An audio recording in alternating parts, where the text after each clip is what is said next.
Bismillahirrahmanirrahim. Assalamu alaykum, hörmetli qarindoshlar. Din va hayot nomli suhbat programmamizga diqqat e'tiboringlarni berganlarni qizg'in qarshi olamiz. Programmamizning bugungi bölümünde jazoni haqida to'xtalamiz. Men qarindoshinglar Abul Qosim Ahmadi, programmamizning bugungi aziz mehmoni ustoz Sirajiddin Azizi. Sirajiddin bu jazoni cemiyetimizde keng tarqalyapti. Peygamber Aleyhisselam hadislerden bisharat bergan. Zaman ahirde bu jazoni köpüp ketadiganligi, hatta bunun jazoni muamelesini qilmaganligimi, bunun çang tuzalları yetadiganligidan bisharat bergan. Endi hozir dunyoda jazoni bevosita qilmasakmi, jazoni bankalar bilan orqali, masalan, idora jamiyat ishlaydiganlar maoshini olsa shu jazoni banka orqali oladigan, yo bo'lmasa bir yemek içmek bir narsa sotib olsakmi, buni bankaning karta orqali sotib oladigan bo'ldik. Bu orqali inson shu jazonining chang tuzallaridan yirab olamaydigan bir holat shakllanyapti. Yüzümüzden ve qarindoshlarımızdan ki texami bu jazoni haqida tushunchamizni aydınlaştırıp bu illetini saqlanishimiz uchun bu vaqtda bir tushuncha bergan bo'lsa, avval buni shu jazonining lug'at ma'nosidan başlasak, qan marhamat. Bismillahirrahmanirrahim. Yaxshi bo'ladi. Bu jazoni degan arabcha ribadan chiqqan ribaning ma'nosi Uyg'urchada o'sim, o'sish yoki ziyoda bo'lish degan ma'noda bildiradi. Bu Qur'oni Karimda nihoyat ko'p oyatlarda bu jazonining, o'simning haromligi va buni yeganlarning oqibati jahannam bilan oxirlashadiganligi haqida ko'plagan oyatlar bor. Masalan, Qur'oni Karimda yamhaqullohu riba va yurbis sadaqat deydi. Allah jazoni o'zligidan yo'qotadi, sadaqalarni o'stiradi. Yani cezanı kılgan adam gerçi pulusunu köpeytken üzünü hak işlemey durup ter tökmey durup pul tapkanda kılgan bolsun mu? Lekin bu özlükünün yokap keladigan narsa. Allah bunu şöyle köp ayetlarda cezanın yamanlığı, özümnün yamanlığı ve bunun keskin haramlığını belgilegen hakikaten bu cezanı kılış o'sim bilan muomala qilishning o'zi insonni halokatga tashlaydigan eng xatarlik omillardan birisi. Bu jazo nima? Shunga Payg'ambar alayhisalom insonni halokatga tashlaydigan 7 turlik ishning birisi shunday o'simni yeyish, jazoni yeyish deb ko'rsatgan. Yani demak insonni dunyo oxiratda halokatga tashlaydigan narsadan qatorida sanalgan narsa degan bu albatta harom. Bu jazoni qilishning o'zi insonni yolg'iz bu dunyoda ahiretde halaket taşlaş bilen birge umum bir ümmetni, milletni yıktıdığan, milletni xarlık edip bardıgan bir amillar deb qaraladi. Hazır şu iqtisod shunas olimlarning nimalarni bayonotlarini ko'rdim men. Emlada dunyo iqtisodi, bu g'arb dunyolarning iqtisodi bir cho'ng bir davolg'ish bo'ldi. Bular hozir nurg'unlagan g'arb olimlari shu jazonining xatiri ustida to'xtalgan ekanda. Bu jazo degan aslab apirib malni bir qancha shaxslarning qo'liga javob qo'yadigan narsa ekan. Uning bilan bu iqtisodiy krizislar, iqtisodiy cho'ng chataqlar chiqadigan g'arb dunyosining hozirgi iqtisodlardan chataq chiqayotganligi, shunga ba'zi ulamolar, ya'ni insofliqlari shu iqtisod masalalariga kelganda islom nizomiga qaytishning zarurligini o'tirib qo'ygan ekan. Endi afsus jamiyatimizda shunda g'arb dunyosida bu jazoning xatirini tunishga boshlayotdi. Ammo bizning o'zimizning shu Uyg'ur tijoratchilarining ichida diqqat qiladigan bo'lsak, nurg'unlagan tijoratchilarimizda shu jazonidan yirab bo'lmaslik illatlarimiz bor ekan. Hatto shu mangdug'ul bo'lgan molladimi bir xil mujmal qilib shu oxirni jazoniga kelib qo'ygan. Mol muzoribat, pulni mangdug'ul berish o islomda yo'q. Onda mal muzaribatga o'qishib turib, lekin shaklni jazoni shaklda qilgan muomalalar qarindoshlarimizda aman bir mangdirib qo'yishlar degandan keyin o birodarimiz buni oladi ekan. Elib Onu resmi malum zarvat ya çıkan paydanın manç persentiye, 5%, 3%, 10% değişmezdiler. Jil ahırda onda cemiyette 10 min koygu mançilik cezanı olgan bir işle vakinde mağrup genelse. 10 min koygu bir jildi mançilik de. Şu cemiyet cezanın muamelesi de sizin mançilik payda çıktı da bunu iktisadın inçikle ise olmazdılar. Payda arıp verdiğin. Bu emniyette cezanın uçuk. Muşaklıda cezanın hükmü şeriyette haram boğan boldu. Bununki dünyalık, ahiretlik xatirini qatar eğrendi. Muş cemiyetimizdeki muş illetlerge qarata bir düşünce versler ve nasihatlerini bu cezanı kılış hazır. Üsüm yeş meselesi. Hazır bu dünyada hususan dinsiz devletlerde umum yüzlük banka bilen muamele kılan bütün insanlar cezanını yeşke şu üsüm bilen muamele kılışka mecbur boldu eken. Endi alaqadaki bankada koygan pulga persen beredi. Yukarısı 20%, 30%'den tüyünü 5%, 2% geçe. Muşu persenin üzü üsüm cezana yani haramın üzü şu anda. İnsanlar bankalarla muamele kılışta aslında pulunu üsümge koyuşunun üzü ve bankadan üsümge pul ödüşünün üzü haram. Yani İslam en çekilgen xatarlık işlerden biri.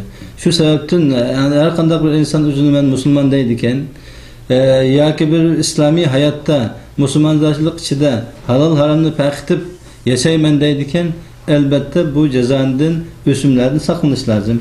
Hususan bu bankalarla boğan muamelede persen iliş ve persen biriş meselesi.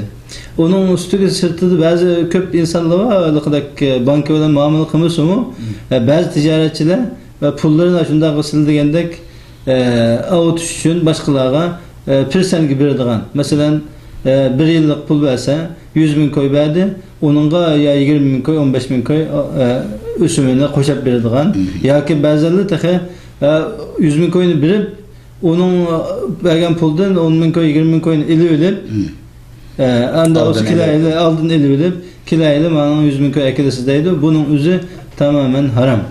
Yani İslam çekilgen en xatarlık meselelerden birisi. Elbette bu şeriattaki her biri çekilgen işlemen nuru olan hikmetli var. Bunda cezanı ölen şugullanğanlığın ki bizi jallık paket köz aldığımızda şu yaşımız küçük olsa mı bizim köygen küllerimizge qarga vaqtımızda şeriatta mı degen bu aqat halakettir. Nurgullan şu üsümlerin şugullanğan adam baylanın ki alak bolganlığı tügüşüp ketkenligi ahirde öğren bolgan. Çoğun şirketleme tügüşüp ketkilik. Bu şuna cezanla şugullanğan baylımı atalmış bayla. Ahire kelgende öğren bolaglık tügüşüklik. Yani şu bulupmuş ticaret sahasida endi şirik bolgan qarandaşlar özara onu uçuklaştırıp emse yaki pulum var. Siz mağdurum bu mal muzaribet şeriat boyunca manç persenge bosun dep 10% değişip mal ilgisimi ticaretke mağduğa adamı jil ahirde hesapdan qalan inçikle hesap qilib bu yıl qanchalik payda ayrıldı onun neçe persen keldi manda verse bu halal olgan gapedi. Hazır endi şu Mekke Mükerrem'deki Ulug' şehirde Medine Münavvara'da bazılarında ticaretçiliğe pulusu bağlı pullarını katıp koyaplar ekende onda inçik hesaplaş emez jildi malum payda arıp birdiğin işler muşan kiliştiği işler köp bulavat kalanını anlavatımız qarindaşlarımızdan ki bu illetlerden jirak buluşunu saklanışını dileyimiz. Esli bu cezanı Yahudlarının cühutlarının ki adetendi. Tarihten beri şu Yahudlar cezanı muamele bilen dünyanı ekspres kılıp kelgen eken. Aslında bu cezanın haramlığı yalnız İslam dininden emas. Şu Hristiyan dini, Yahudi dini, bütün semavi dinlerin hemmesi de haram çekilgenligi iniq bar eken. Fakat bu Yahudlar Yahud bolmagan insanlar bilen, meyli Müslüman, meyli başka müşrik, dinsiz olsun, Yahud bolmagan insanlar bilen kılgan muamelede cezanı bolmaydı degan bir düşüncesi var eken. Yani bu umumen hata. Yani bu cezanı kılışının üzü İslam'da çekilgen iken elbette bu cezanın birkaç türlüleri ve onun yolları, usulleri, hile mekirleri hemmesi var. Yani şu hile kılıngan işlerin hemmesi muamelede, ticarette, sodada bu şu cezanı yıkılışıdır ve haram yıkılışıdandı. Şu sebepten Allah elbette cezanı kılan adamın birkaç türlük adamını la'nat qilgan deydi. Jazoni berguchi, og'uchi, yozguchi, guvoh bo'lguchi, uni yo'tkab berguchi, onunğa şərait hazırlab berguchilar hammasi Allohning la'natiga erishadigan insonlar. Bu jazoni desa, hozir eng muhim masala xatarlik. Bizning xalqimizmi hamda bu şu jazoniga ko'nib ketgan, jazoniga pul beradigan, jazoniga pul oladigan bu ishlar bir umumlashib ketgandek bir ko'rilyotadi. Ama bu bir millet için en xatarlik amillerden birisi. Yani bunda sod muamilde cezanı kullanılan insan azırak payda algan takdirde mi? Ama ahirki hesapta ziyan bilen çıkıdı, tügüşüdü. Onda olan iken bu cezanla muamele kılan insanlar hemisi günden günge meyli iktisadi cihetin olsun, meyli manevi, ruhi cihetin olsun, ahirki çekiniş başlayılan gibi. Şu sebepten bu cezanın xatarlik ekanligi, hem bu cezanı qilgan cemiyette davamlıq insanın oturda cidel macera, tügümeydigan, muamilde igizpeslik boldigan, davamlıq planının pulunu yep ketdi, muamilde igizpes boldi, o pustanda elişim ba, uva buva degandek davamlıq şu cemiyet oturda adavet, çıkış almaslık, birbiriga bo'lgan munosabatning yirikleşişi hemmisi mushundaq qanunsuz İslam şeriatiga tamamen zıt bo'lgan muomallardan o'tirib chiqadigan masalalardir. Şu sebepten bunun qarta musulmonlar diqqat qilishi lozim. Demek bu cezani birinchidan Allohning la'natiga uchragan Yahudlarning, Jahudlarning qilgan ishi. Ikkinchidan bu cezani zolimlarning qilgan ishi. Yani bir namatlarning ishi. Yani bir bu horun adamның deydi. Üz işlep bir çıksın taraq durup pul tepşinin kılınmay üz pullarını onun bununla bir iş arqılıq üz işlemeydiğen üzde kalbide seyli rahmi yok, dili qattiq, kembag'allarni suiiste'mol qiladigan boshunda la'natkor badbaxtlarning muomalasi bo'ladi. Shunga aqlliq, vijdoni va har qanday musulmon bu jazoni deydigan muomaladan o'zini poklik tutish kerak. Endi şuna bu tema texma yuritilib berilishi uchun şu jazonining haram bo'lish hikmatlardan bir qancha hikmatni o'tirib qo'ygan bo'lsa. Biz baş degandek jazonining haramligining hikmati başta insanlarning haqidagi iqtisodiy jihatdan taraqqiy qilmay chekinish ki sebep bo'ladi. Musulmonlar o'rtasida adovat, hamkorlik ruhi tamamen o'ldi. Adovat başlanadi, hamkorlik ruhi o'ldi. Endi haqidagi inson davomli elishni ham o'ylaydigan, berishni o'ylamaydigan, boshqalarga hamkorlashishga o'rgatsin, imkon bor ojizlik nuqtasidan foydalanib, boshqalarni pelishtirib, men o'zim foyda olsam deydigan bir hukm bu islomning ruhiga, balki insoniyat ruhiga zid bir masala. Yani bu jazoni shunga yo'l ochadi. Davomli boshqalarga ozroq bir narsani bilib qo'yib, hech qanday ter to'kmasdan, tirishmasdan vaqtni sarf qilmasdan pul topaman deganlik boshqalarning qon ter bedeliga kelgan pulni men o'zimga qilaman degan bo'ldi. Onun o yana boshqa nurg'un hikmatlar, haqidagi islom buni sökkan. Bunun ichida haqidagi insonlarga asli bu qarz berish, asli qarzdan boshlangan masala bu jazoni. İnsanlarga qarz berish bu qarzi hasana deydi. Bu o'simsiz, foydasiz, manfaatsiz bir qarz berish islomda yo'l qo'yilgan. Yani bir adam qiyinchilik tushib qoladi, ya qarz tushib qoladi, ya bir muhtoj bo'ladi, ya bir tijorat boshlashni orzu qiladi. Uning qarta bir musulmon, yeni bir musulmonning normal bir qiyinchilikni hal qilish uchun uningga albatta qarz berish lozim. Bu qarz belki insonning bir normal yaxshilik emas, islom buyurgan, islom tashabbus qilgan musulmonning ustidagi mas'uliyat, vojiblikdan birisi.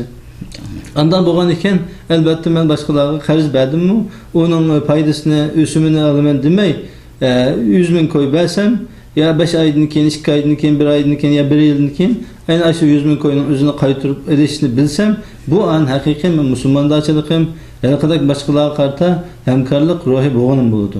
Endi islom jazoni haram qilgan ekan, albatta mushu ishlar sababidan insonlarni haqidagi qiyin ahvolda qo'ymaslik, ojizlik nuqtasidan foydalanmaslik, balki boshqalarni o'zimga manfaatlantirman, boshqalarning ojizlik nuqtasidan foydalanaman emas, imkon bor boshqalarga men foyda yetkazaman degan bir usulni prensip bilan minishni tashabbus qiladi endi. Ammo hozir shu jazoni masalasida endi eng xatarli ishlar normal bo'layotgan ko'p masalalar bor. Masalan, bankdan kishilar hozir xususan Saudiya turmuşida ko'p insonlar %95% inson haliqadek mayli mashina bo'lsin, uy saramjonlari bo'lsin, ko'p narsalarni shu taqsid qiladi endi. Qarorlik o'taydiganlar. Bu taqsidga olgandan keyin buni ba'zi ulamolar halol deb fatvo bergan bo'lsa-mu, ko'p ulamolar buning haromligini ko'rsatgan. Ya'ni taqsidga ilishni o'zi masalan bir odam mashina oldi, yo boshqa narsa sotib oldi, shunday aylık öteydiganlar. Bu normal bahada 100 bin koy satib oladigan mashinani taqsid qildimi 130 bin koy, 140 bin koy satib oladi. Bunu 2-3 yil öteydi. Ama bu ulamolarning ko'plari mushuning o'zini haram deydi. Yani haram bo'lmagan taqdirda bu ixtilofiy masala, shubhalik masala. Yani musulmon imkon bor mushundaq shubhalik ishlardan yiroq bo'lishi lozim. Bunun 40-50 yıl hatta biraz yıl ilgirki baylarının halak buluş, veyran buluş tarihi qaraydigan bolsak, şolumuş, o sile rahim yok.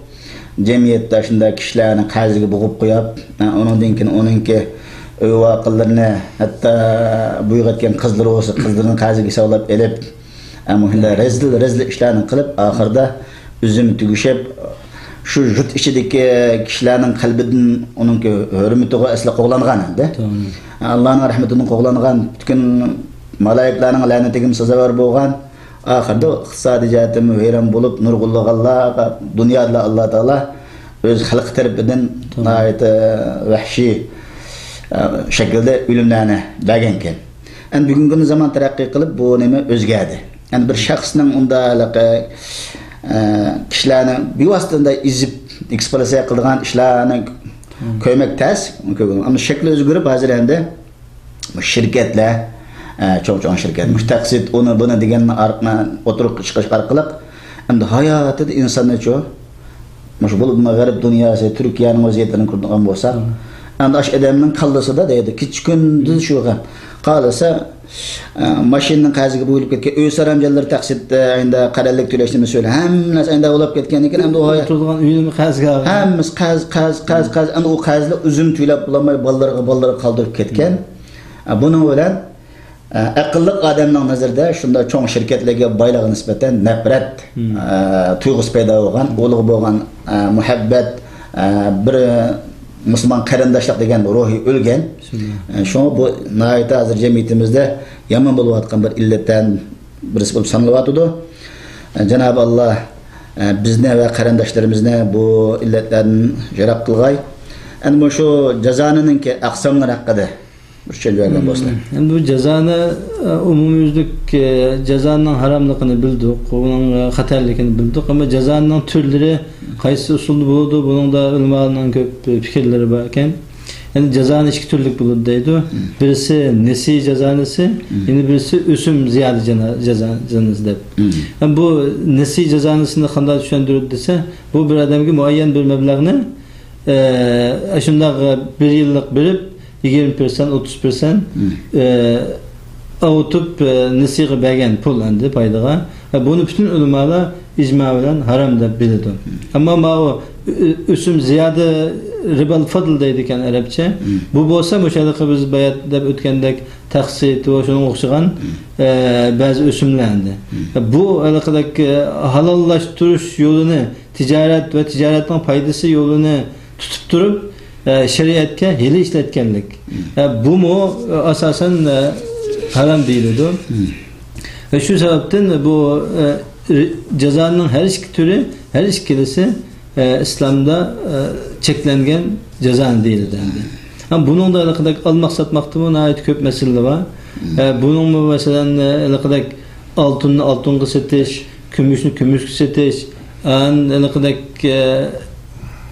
buğdayını setiş degandek bazı adamlar üzüdü buğdayının naçarlarını akilip başka adamlarga yaxshi buğdayga tegishadigan bu ishlarni islom cheklaydi. Bu bunun cheklashdagi bir qancha sabablari shu insonni alaqadek qo'ymachilik qilish, boshqalarning ozlik nuqsonidan foydalanish yo bozorni bilmay qilib qilganligi uchun buni cheklaydi. Ammo buni qilishning yo'li oson. Masalan, menda bug'doyim yaxshi emas, yo pichak chiqqan. Buni boshqa yaxshi bug'doyga tegishiman deb bir charak bug'doyga 10 charak bug'doy olsam bo'lmaydi. Uningdan eng yaxshi chora mendiki yaxshi olsun, yomon bo'lsin, uni bozorda satgan pulga boshqa yaxshisini setib olsam bo'ladigan gap. Demak, har narsa hal bor. Hammasini chorasi bor, imkoniyati bor. Buningga bir chiqish yo'li yo'q, narsa yo'q. Onun uchun shu inson shubhalik ishlardan saqlanish uchun mushundaq ishlardan saqlanishi lozim. Hatta ba'zi odamlar bir narsani haqidek nisiga setishni hali pul lozim bo'lib qolganlar, darhol bozordan bir narsani 100 ko'g setib olib, uni darhol olib 70 ko'g 80 ko'g'lam setib, onun pulini ishlatadi. Bu mu shariatda joiz emas. Nimishqa? Odam 100 ko'g olgan narsani 80 ko'g sotdi, o'tirdan 20 ko'g yo'qoldi. Ammo uni vaqt kelgan to'laydiganda 100 ko'yin to'liq to'laydi. Uni to'layolmay shu xafalar, qiyinchilik, hatto o'g'irlik, odam o'ldirish, haram yeyish, bütün shariat cheklangan insoniyatning ziyni bo'lgan ishlar mushu jazoni xo'rlikdan kelib chiqadi, boshlanadi. Shu sababdan islom insonning qaysi shaklda yaxshi hayot kechirishi bo'lsa, uni tashabbus qiladi. Qaysi shaklda qiyin ahvolga tushib qoladigan, o'shunday yomon ahvolga tushib qoladigan ish bo'lsa, buni cheklagan. Shu asosda bu jazoni o'sim masalalari islomda harom qilingan deyiladi. Bu qisqagina bir programmamiz orqali bu jazoning hamma taraflarini yuritib bermaymiz. Faqat qarindoshlarimizga bu jazoninki nihoyatda xatarlik ekanligini, shuning uchun buni har qanday muomalani atrofdagi ulamolardan so'rab ish qilishni tavsiya qilamiz bu programmamizda. Janob Alloh hammamizni, jumladan bizni masala qarindoshlarimizni bundan jiroq qilgay. Shunga bu jazoni masalalarga sal qaramaslik kerak. Allah Teala Qur'on-i Kerim'de aytganidek "Fes'alu ahla zikri in kuntum la ta'lamun." Siz bilmegen meselelerde ulemalardan soranglar. Her jittik ulemalardan sorab bu meselelerini aydınlaştırıp muşundan saklanmaydı ekanmiz, bizge dünya ahirette yaxşılık bo'lmaydiganligi nurg'ulg'an bu oyatning mazmunidan chiqadi. Hatta qiyomat kuni bu jazoni bilan shug'ullangan odam go'rdan qo'pqandimi, Mejnun sarangladagidek jin chaplashib olgan odamdek menda qiladiganlikqa, hatto bu jazoni bilan muomala qilgan odam jazoni yanmasa Alloh jan e'lon qilgan bo'ladi deydi. Shunga bu programmamiz haqiqatan hamma taraflarni inchiklik bilan so'zlash uchun vaqt yetishmaydi. Uzun so'zlash uchun qilsak bu ko'rarmanlarimizdan malol qilib qo'yamiz.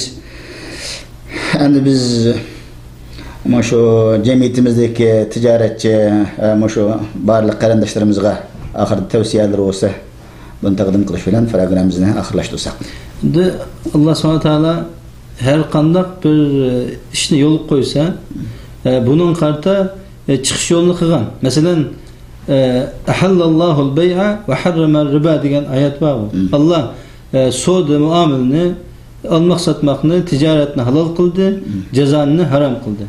Endi jazoni qilmaymi inson, men bu harom yemayman, to'g'ri ish qilaman, to'g'ri tijorat qilaman, bolalarimga harom yegizmayman desa, albatta bu tijoratda bu shunday jazoni bo'ladigan, boshqalarning haqqini yeydigan ishlardan saqlanish lozim.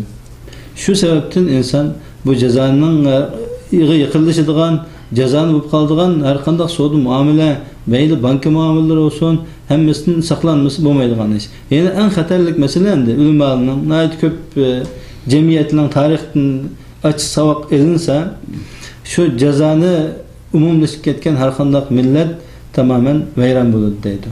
Hatta biz millatning, Uyg'ur jamoatining, Uyg'ur millatininki bu darajada bu kuni kep qilishdiki sabab omillardan birisi bu shunday bizning ilgari o'tmishdagi baylarimiz, insonlarimiz bu shunday jazoni qilishga ko'nib ketgan, jazoni xo'rlik bilan tunilgan baylar shu sababdan bu bizning hozir kunga kelishimizning ko'p sabablari bor. Ama şu amillardan birisi bu şu jazoni xo'rlikni umumlashganligi deyiladi. Endi har qanday bir islom mutafakkir olimlarining qilgan O'rta Osiyo musulmonlarining mayli Uyg'ur, o'zbek bularni dunyoda nurg'ulg'an madaniyat bilan yaratgan ayt u shar aqlliq millat. Endi bularning boshlariga ajoyib kunlik keldi keyingi mezgillarda. Bularning halok bo'lishiningki asosan Muşunda şun külläge Orta Asya Cumhuriyetlerdeki Müslümanların ve bizning o tarafdaki Müslümanlarınki bunun aqibati muşunda küni gitip kalışınınki illetlerinki muhim illetlerinden biri hemmesi emas, nurgulayan illetler var. Sebeplerinin birisi muşu cezanı muamel qilganligida asasen siyasi tahlil ulamalarının hemmesi birdik kelgan meselesiyle şarat qilgandek. Bu bir milletni bütün aşında aqibetine yaman neticege etkildiğinlikde şek yok. İle hem biz millet kallemizin silkip muşu cezan degan muamelini özümüzden tatmasak bundan mı better şaraitla külle bizim kütüp turwadı degan gap. Çünkü bu kichik gap emas ki cezanı muamelini qol jig'masanlar kim cezanı qilgan Allah Allah'ın Resuluga Allah can e'lon qilgan. Siz bizning bütün kainatni yaratgan Allohga can e'lon qilish deganning ma'nosi bu kichik ish emas. Yani Allah bilan janglashgan adam Allah g'olib. Demek sen şunda dünyadan olan küllerini görürse har bulası dünyada şu millet veyran buludu diyen. Tarihte mesela biz hazırki günde nima garip dünyası Yahudilarning iqtisodiy ve taraqqiy qilish ba'zanligiga nisbatan oy deydi. Cho'ng sanlanib ketib boradi. Yahudlarning tarixiga nazar soladigan bo'lsak, Yahudlar dunyoda ajoyib kunlarni ko'rgan. Odam tatmagan zulmni tatgan haq bu. Buning jiq ulamolar degan buning illatlarmi? Cho'ng illatlarning biri bu kunga qilib qolgan sabablarining birimi? Cezanı muamele. Bu Yahudiler tarihten bu yan en rezil ticaretten birisi cezana yani biri şimdi kural yarak soğudusuyla şoğuldan hakandı. Bütün urgan çaçadağın Resulullah'ın zamanında burunmuş o, Resulullah'ın zamanında şu ta bugün kıldımış o. Devletine, Tayyip'le, kabiline uruk sepip atırdın uyanlı bu yan kural setip hayat geçirdi. Cezanı ölen geçirdi. Şunu olan bu tarih ne çıkarttım öğren boğan, ne çıkarttım yana katidik ulamalarının onu söylen, oradan kılıp terakki kılıp baş götürüp kopkan. Biz hem bu dünyanın harlıkından kutulumuz, jirak bulumuz deydikemiz, bizim yani kılıçlık nurgulga işlerimiz var. Şunun için cümlemiz en mühim boğanın biri cezanı muameleden yarak buluş elbette. Yani şu Yahudilerin hayatını zep ötle. Yahudilerin ötmüşteki tarihi bu şunca eşinarlık. Ama bu şu yakın 60 yıldaki hazırki tarihi vardı. Xuddi Yahudiler iktisat fəhəmiz Yahudinin qulda, Yahudiler Palestin devletini bulab devlet kurvagan, ular yaşavatkan, nəhayət bir dünyaya hakim bulavatkan köysek mu? Emniyette Yahudilerin hayatı nəhayət bek içinarlıq. Yani 60 yıldan beri bir devlet kuruyumuzda hazır kadar beşi saklığı yok. Yani bir Yahudi devleti Palestin mesela Gazze'den etilgan bir işki raketa düştü mü derhal neçə milyon Yahudi önkürlüğe kirip üzünü nimig aladandı. Yani hazır İsrail'deki Yahudiler işgalasındaki Palestin'deki biz bilip bir gün bir hatırcam yaşayan yok. Yani. Devamlı teşviş içinde, kapılık içinde, nimişka şundan başkalarının hakkı tecavüz kılan, cezanı korluk olan yaşayan, devamlılık başkalarına zulüm kılıp başkalarının hakkının üstü yaşayanlığı için bula ruhi cihetten hatırcam yaşayamaydı. Yaşayamaydı. Bunun kim yaşayamaydı? Allah Teala Kur'an-ı Kerim'de duribat aleyhimud dillatu vel meskene ve ba'u bi gadabin min Allah. Ulağa Muşda xarlıqның əsərləri urulub getdi. Ola Allah'ın həzibi quşub gəldi deydi. Şunu bəzi yaşlı Uyğurlarının şeydələr, Yahudilərə çoxmuduğan Yahudilərin turmuşuna ait bək parlaq, bək bir çoğ rahat turmuş deyə kesib qalan qardaşlarımızın nisbətən bir ağalınış oldu. Elbette biz cümleden üzümüz ve etrafı qardaşlarımızın hamısımız bolğan tövsiyemiz muşu cezana degan rezil illetten Cenab-ı Allah hemmimizni jirak kılsın, hem beylem buna dikkat kılaylı demekçi.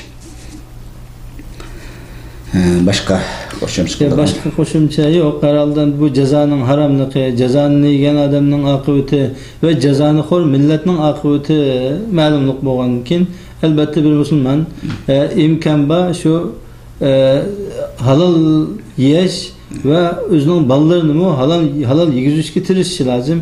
Bunda iken elbette bu şu şeriat çektiğin İslam amilesini yaraktırışı, soğudu muamelede cezanığı yıkılışıp kaladığın işten mi sakınlışı lazım. Eğer onda kımaydıgan olsa bu dünyada mı bu dünyada mı yaşaşka mahkum bulunuz. Şu sebepten yani bu cezanı yiyiş yalnız insanın üzülen kesisi o.